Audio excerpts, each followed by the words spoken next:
Historiquement, ça a été créé en Allemagne après la Seconde Guerre mondiale dans les centres de rééducation pour invalides de guerre. Le torball s'est popularisé ensuite en France. Il peut être d'une surface parquet ou béton ciré comme dans un gymnase, et les dimensions sont de 16 mètres sur 7. Les buts font 7 mètres de largeur sur 1 mètre 30 de hauteur et sont sur chaque largeur du terrain.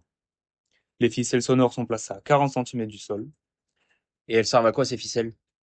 Les cordes sont tendues à 40 centimètres du sol d'une part et d'autre de la largeur du terrain et au centre du terrain, sur lesquelles sont fixées des clochettes qui tintent au contact du ballon. Elles ne doivent pas être touchées par le joueur qui se déplace à genoux ou debout sur l'aire de jeu. C'est quoi les règles du torball? Alors, le principe du jeu, c'est qu'un match va durer deux mi-temps de 10 minutes, où l'adversaire va devoir prendre de vitesse pour marquer un but, et où en défense, avec une synchronisation parfaite, les joueurs s'étendent au sol pour arrêter la balle. Il y a des pénalités. Si un joueur commet une faute, l'arbitre récupère la balle et la donne à l'équipe adverse pour un tir de pénalité.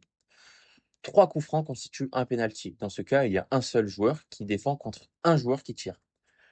Il y a différents types de fautes qui peuvent mener à un coup franc. Le ballon touche ou rebondit au-dessus d'une ficelle, la balle morte pendant une action offensive ou l'ajustement des masques opaques sans permission et encore la règle des 8 secondes.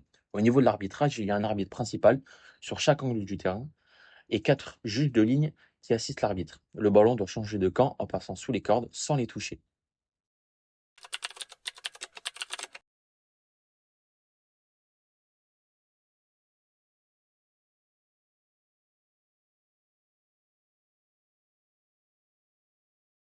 Bonjour, je suis Angélique Léal, joueuse numéro 8 de l'équipe de Nice féminine de Torbal. Alors, qu'est-ce que c'est le Torbal? Le Torbal, c'est un sport handisport inclusif, donc qui intègre les valides avec les personnes en situation de handicap. Ça fait maintenant plus de 10 ans que je joue au Torbal, donc c'est un sport collectif. Donc, ce qui m'a appris à communiquer avec mes partenaires, parce que tout le monde joue avec un masque sur les yeux. Donc en fait, ça développe la communication, ça développe l'ouïe, ça développe le toucher. Et en fait, c'est vraiment un sport collectif. Même si on est chacun sur son tapis, il faut jouer ensemble, sinon on est incapable de jouer au torbal.